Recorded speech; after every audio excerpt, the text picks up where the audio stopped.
दोस्तों स्वागत है आप सभी का हमारे इस यूट्यूब चैनल मेजर टारगेट पर। तो दोस्तों आज हम लोग लेके आए क्लास 10 की ज्योग्राफी यानी कि भूगोल का काफ़ी महत्वपूर्ण वीवीआई ऑब्जर्व क्वेश्चंस का दूसरा पार्ट को देखने वाले हैं। और दोस्तों इसमें भी हम लोग काफ़ी महत्वपूर्ण अति महत्वपूर्ण ऑब्जर्व प्रश्न को देखने वाले हैं जो आपके बोर्ड परीक्षा के लिए रामबाण साबित हो सकता है। तो दोस्तों अगर आप भी इस बार मैट्रिक बोर्ड परीक्षा देने वाले हैं ना तो इस वीडियो को संपूर्ण शुरू से लेकर आखिर तक देख लेते हैं। तो बहुत सारे ऐसे प्रश्न हैं जो आपके मैट्रिक बोर्ड परीक्षा में इसी वीडियो से आएगा। तो दोस्तों वीडियो को आप थोड़ा भी स्किप नहीं करना है। तो दोस्तों फटाफट से वीडियो को लाइक कर दीजिएगा। चैनल पर नए हैं ना तो प्लीज चैनल को सब्सक्राइब करके बेल आइकन को प्रेस करके ऑल पर जरूर सेलेक्ट कर लीजिएगा। तो आइए देखते हैं यहाँ पे आज का फर्स्ट प्रश्न बहुत इंपॉर्टेंट क्या कर रहा है कि प्रथम पृथ्वी सम्मेलन में कितने देशों के प्रतिनिधियों ने भाग लिया। काफी महत्वपूर्ण प्रश्न है। तो दोस्तों ऑप्शन ए में आपका दिया 175 या फिर 178, ऑप्शन सी है 172, ऑप्शन डी में आपका दिया हुआ है 192। तो दोस्तों प्रथम पृथ्वी सम्मेलन में जो है ना 178 देशों के लोगों प्रतिनिधियों ने भाग लिया था। यहाँ पे हमारा ऑप्शन नंबर बी जो है ना बिल्कुल से उत्तर हो जाएगा। और दोस्तों ये प्रश्न बहुत इंपॉर्टेंट है। अब चलिए फ्रेंड्स देखते हैं यहाँ पे अगला प्रश्न।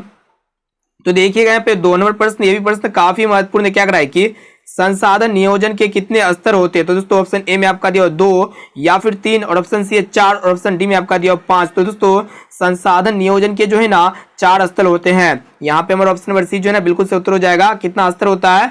4 स्तर होता है। अब आइए फ्रेंड्स देखते हैं यहाँ पे 3 नंबर प्रश्न काफी महत्वपूर्ण क्या कर रहा है कि स्वामित्व के आधार पर संसाधन के कुल कितने प्रकार होते हैं। ये भी प्रश्न मोस्ट इंपोर्टेंट प्रश्न है। तो दोस्तों स्वामित्व के आधार पर संसाधन के जो है ना 4 प्रकार के होते हैं। यहाँ पे हमारा ऑप्शन नंबर डी जो है ना बिल्कुल से उत्तर हो जाएगा। अब चलिए फ्रेंड्स देखते हैं यहाँ पे अगला प्रश्न। तो फ्रेंड्स देखिए यहाँ पे 4 नंबर प्रश्न क्या कर रहा है कि पर्यावरण संरक्षण हेतु सर्वप्रथम स्टॉकहोम में विश्व शिखर सम्मेलन कब आयोजित किया गया था। तो दोस्तों ऑप्शन ए में आपका दिया 1972 ईस्वी में, या फिर 1978 ईस्वी में, और ऑप्शन सी है 1968 ईस्वी में, और ऑप्शन डी में आपका दिया हुआ है 1992 ईस्वी में। तो दोस्तों पर्यावरण संरक्षण हेतु सर्वप्रथम स्टॉकहोम में विश्व शिखर सम्मेलन जो है ना 1972 ईस्वी में आयोजित किया गया था। यहाँ पे हमारा ऑप्शन नंबर ए जो है ना बिल्कुल से उत्तर हो जाएगा। अब चलिए फ्रेंड्स देखते हैं यहाँ पे अगला प्रश्न। तो देखिएगा यहाँ पे 5 नंबर प्रश्न काफी महत्वपूर्ण क्या कर रहा है कि डाकुओं की अर्थव्यवस्था का संबंध है। तो दोस्तों ऑप्शन ए में आपका दिया हुआ संसाधन संग्रहण से, या फिर संसाधन के अनियोजित विदोहन से, और ऑप्शन सी है संसाधन के नियोजन दोहन से, और ऑप्शन डी में आपका दिया हुआ इनमें से कोई नहीं। तो दोस्तों डाकुओं की अर्थव्यवस्था का जो संबंध है ना संसाधन के अनियोजित विदोहन से है। यहाँ पे हमारा ऑप्शन नंबर बी जो है ना बिल्कुल से उत्तर हो जाएगा। तो दोस्तों इसमें हम लोग काफी महत्वपूर्ण 30 वस्तुनिष्ठ ऑब्जर्व प्रश्न को देख रहे हैं जो आपके फाइनल मैट्रिक बोर्ड परीक्षा में बहुत सारे प्रश्न जो है ना यहीं से देखने को मिलेगा। इसलिए एक क्वेश्चन को कंसंट्रेट होकर याद कर लेना है। और दोस्तों ये 30% में से अगर आपको जो भी प्रश्न याद ना होना तो उस प्रश्न को अपने नोटबुक में नोट करके उसे जरूर याद कर लीजिएगा। अब चलिए फ्रेंड्स देखते हैं यहाँ पे अगला प्रश्न। तो देखिए यहाँ पे 6 नंबर प्रश्न क्या कर रहा है कि क्लब ऑफ रोम ने किस वर्ष संशोधन के संरक्षण की वकालत की थी। तो दोस्तों ये भी प्रश्न बहुत इंपॉर्टेंट है। तो दोस्तों यहाँ पे आप लोगों को बतलाना है कि क्लब ऑफ रोम ने किस वर्ष संसाधनों के संरक्षण के वकालत की थी। तो दोस्तों ऑप्शन ए में आपका दिया 1968 ईस्वी में, या फिर 1958 ईस्वी में, और ऑप्शन सी 1978 ईस्वी में, और ऑप्शन डी में आपका दिया हुआ है 1988 ईस्वी में। तो दोस्तों क्लब ऑफ रोम ने जो है ना 1968 ईस्वी में संसाधन के संरक्षण की वकालत की थी। यहाँ पे हमारा ऑप्शन नंबर ए जो है ना बिल्कुल से उत्तर हो जाएगा। अब आइए फ्रेंड्स देखते हैं यहाँ पे 7 नंबर प्रश्न क्या कर रहा है कि स्मॉल इज ब्यूटीफुल नामक पुस्तक जिसमें गांधी जी के विचार प्रकाशित है के लेखक कौन है। काफी महत्वपूर्ण प्रश्न है। तो दोस्तों इनके लेखक जो है ना सुमशेर है। यहाँ पे हमारा ऑप्शन नंबर बी जो है ना बिल्कुल से उत्तर हो जाएगा। अब चलिए फ्रेंड्स देखते हैं यहाँ पे अगला प्रश्न। तो देखिएगा यहाँ पे 8 नंबर प्रश्न, ये भी प्रश्न काफी महत्वपूर्ण है क्या कर रहा है कि भारत में पर्वतीय भूमि का प्रतिशत कितना है। यानी कि भारत में जो पर्वतीय भूमि का जो है ना कितना विस्तार है। तो दोस्तों भारत में पर्वतीय भूमि का जो विस्तार है ना कितना प्रतिशत है? 30% है। यहाँ पे हमारा ऑप्शन नंबर सी जो है ना बिल्कुल से उत्तर हो जाएगा।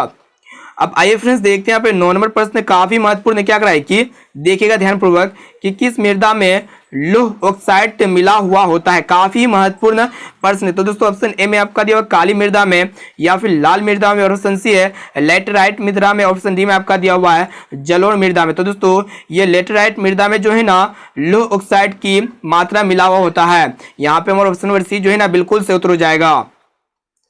अब चलिए फ्रेंड्स देखते हैं यहाँ पे अगला प्रश्न काफी महत्वपूर्ण है। तो देखिए यहाँ पे 10 नंबर प्रश्न क्या कर रहा है कि आजाद भारत की सर्वप्रथम नदी घाटी परियोजना कौन है? तो दोस्तों ऑप्शन ए में आपका दिया हुआ है कोसी परियोजना, या फिर भाखड़ा नांगल परियोजना, और ऑप्शन सी है दामोदर घाटी परियोजना, और ऑप्शन डी है हीराकुंड परियोजना। तो दोस्तों आजाद भारत की सर्वप्रथम नदी घाटी परियोजना जो है ना दामोदर घाटी परियोजना है। यहाँ पे हमारा ऑप्शन नंबर सी जो है ना बिल्कुल सही उत्तर हो जाएगा। तो दोस्तों इसमें हम लोग काफी महत्वपूर्ण 30 वस्तुनिष्ठ ऑब्जर्व प्रश्न को देख रहे हैं, और 30 प्रश्न को देख लेते हैं ना तो बहुत सारे ऐसे प्रश्न है जो आपके मैट्रिक बोर्ड परीक्षा में यहीं से देखने को मिलेगा, इसीलिए क्वेश्चन को कंसंट्रेट होकर याद कर लेना है। तो दोस्तों अभी तक आप वीडियो को लाइक नहीं किए ना दोस्तों वीडियो को लाइक जरूर कर दीजिएगा, और चैनल पर नए हैं ना तो प्लीज चैनल को सब्सक्राइब करके बेल आइकन को प्रेस करके ऑल पर जरूर सेलेक्ट कर लीजिएगा।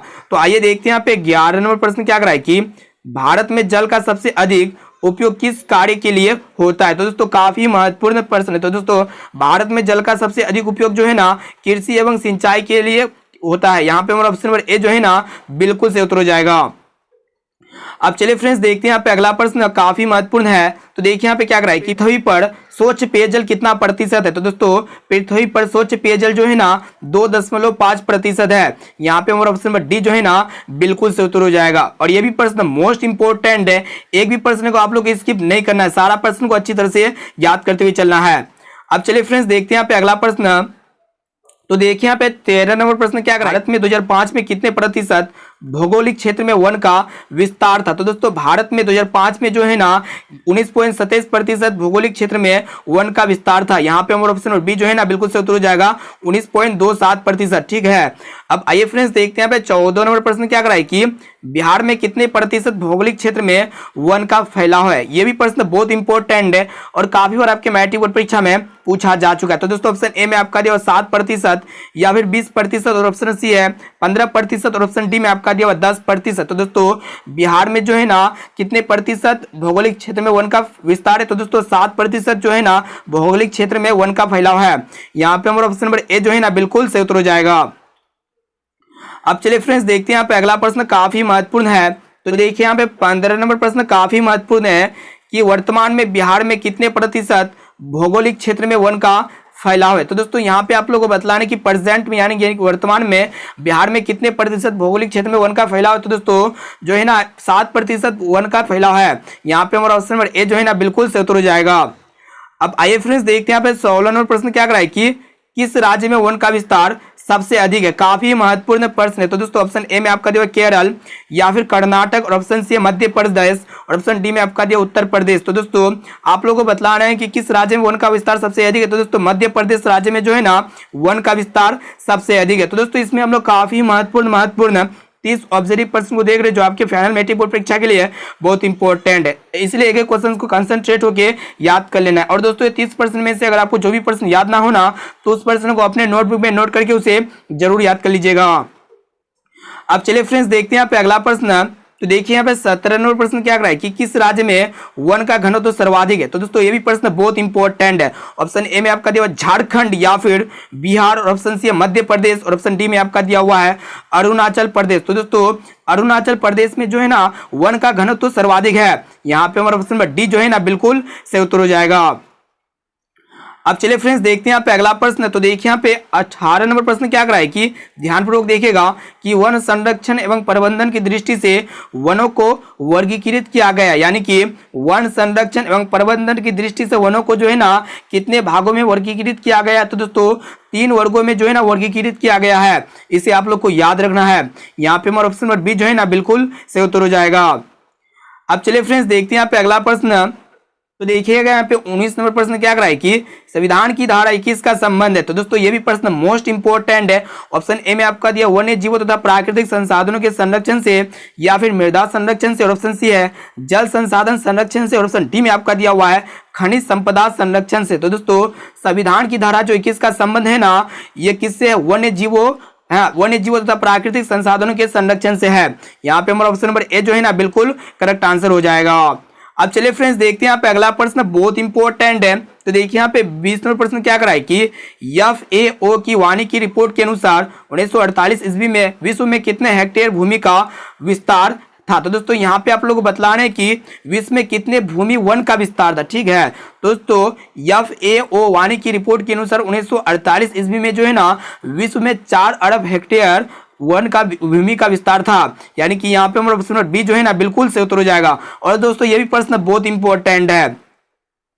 अब चलिए फ्रेंड्स देखते हैं यहाँ पे अगला प्रश्न। तो देखिए यहाँ पे क्या करा है कि प्राकृतिक संसाधनों के संरक्षण 1968 में कौन सा कन्वेंशन हुआ था। तो दोस्तों ये प्रश्न आपके मैट्रिक बोर्ड परीक्षा के लिए बहुत इंपॉर्टेंट है, काफी और आपके मैट्रिक बोर्ड परीक्षा में प्रश्न पूछा जा चुका है। तो दोस्तों प्राकृतिक संसाधनों के संरक्षण 1968 में जो है ना कौन सा कन्वेंशन हुआ था। ऑप्शन ए में आपका दिया हुआ अफ्रीका कन्वेंशन, या फिर वेटलैंड्स कन्वेंशन, ऑप्शन सी है विश्व आपदा कन्वेंशन, ऑप्शन डी में आपका दिया हुआ है इनमें से कोई नहीं। तो दोस्तों प्राकृतिक संसाधनों के संरक्षण 1968 में जो कन्वेंशन हुआ था ना, अफ्रीकी कन्वेंशन हुआ था। यहाँ पे हमारा ऑप्शन नंबर ए जो है ना बिल्कुल सही उत्तर हो जाएगा। अब चलिए फ्रेंड्स देखते हैं यहाँ पे अगला प्रश्न, मोस्ट इंपोर्टेंट प्रश्न है। तो देखिए यहाँ पे ध्यानपूर्वक क्या करा है कि टेक्सोल का उपयोग होता है। तो दोस्तों टेक्सोल का जो उपयोग होता है ना किसमें होता है। ऑप्शन ए में आपका दिया हुआ है मलेरिया में, या फिर एड्स में, और ऑप्शन सी है कैंसर में, और ऑप्शन डी में आपका दिया हुआ है टीबी में। तो दोस्तों ये टेक्सोल का जो उपयोग होता है ना कैंसर में होता है। यहाँ पे हमारा ऑप्शन नंबर सी जो है ना बिल्कुल से उत्तर हो जाएगा। और दोस्तों ये भी प्रश्न बहुत इंपॉर्टेंट है।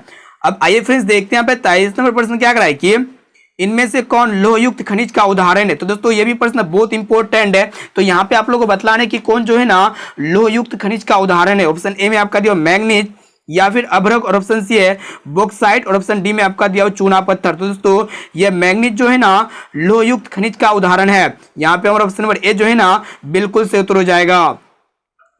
अब चलिए फ्रेंड्स देखते हैं यहाँ पे अगला प्रश्न। तो देखिए यहाँ पे 24 नंबर प्रश्न क्या करा है कि इनमें से किस खनिज को उद्योगों की जननी माना गया है। तो दोस्तों ये प्रश्न बहुत इंपॉर्टेंट है। ऑप्शन ए में आपका दिया हुआ सोना को, या फिर लोहा को, और ऑप्शन सी है तांबा को, और ऑप्शन डी में आपका दिया हुआ मैग्नीज को। तो दोस्तों लोहा को जो है ना उद्योगों की जननी माना गया है, क्योंकि लोहा का जो है ना हर एक जगह यूज होता है। बड़े बड़े फैक्ट्री में, बड़े बड़े उद्योगों में जो है ना किसका उपयोग किया जाता है, लोहा का उपयोग किया जाता है। यहाँ पे हमारा ऑप्शन नंबर बी जो है ना बिल्कुल से उत्तर हो जाएगा।